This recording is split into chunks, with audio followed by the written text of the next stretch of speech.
Kaigan, opisyal na nagsimula ang panahon ng tag-init sa bansa. Dahil dyan asahan na raw mas mataas na temperatura, lalo na sa mga buwan ng Abril at Mayo. Saksi si Dano Tingkungko.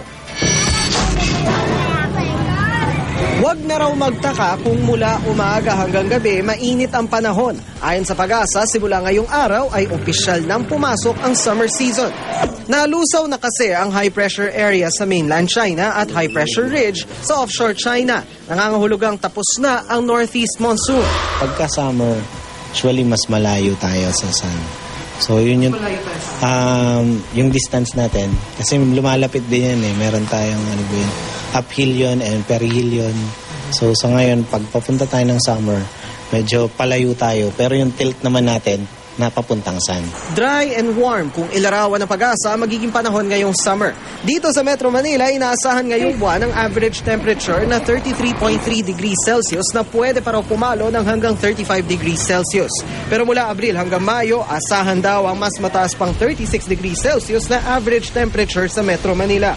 Sa iba pa mga tuyuing lugar tulad ng Tuguegarao, posibleng mag-average ang temperatura ngayong Marso ng 36 degrees Celsius. Pero pagsapit ng Abril at Mayo, ayon sa Pag-asa, baka pumalo pa raw ang average temperature sa 42 degrees Celsius. Sa gitna ng mas mataas na temperatura, makakaasa ba ang publiko ng kahit kalat-kalat na pagulan? Pag rainfall naman, ang in-expect natin yung maulan, yung eastern section. Pero dito sa Luzon, sa ngayon, is most likely sunny and warm. Sa Visayas, yung eastern section, yun yung in-expect natin na medyo may paulan, pati yung Mindanao.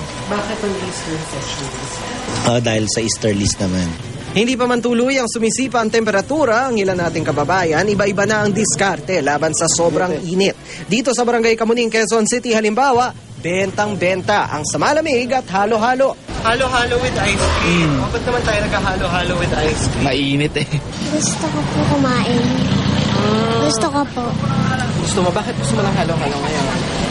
Malamig po kasi masarap po. Ano bang pakiramdam sa katawan mo?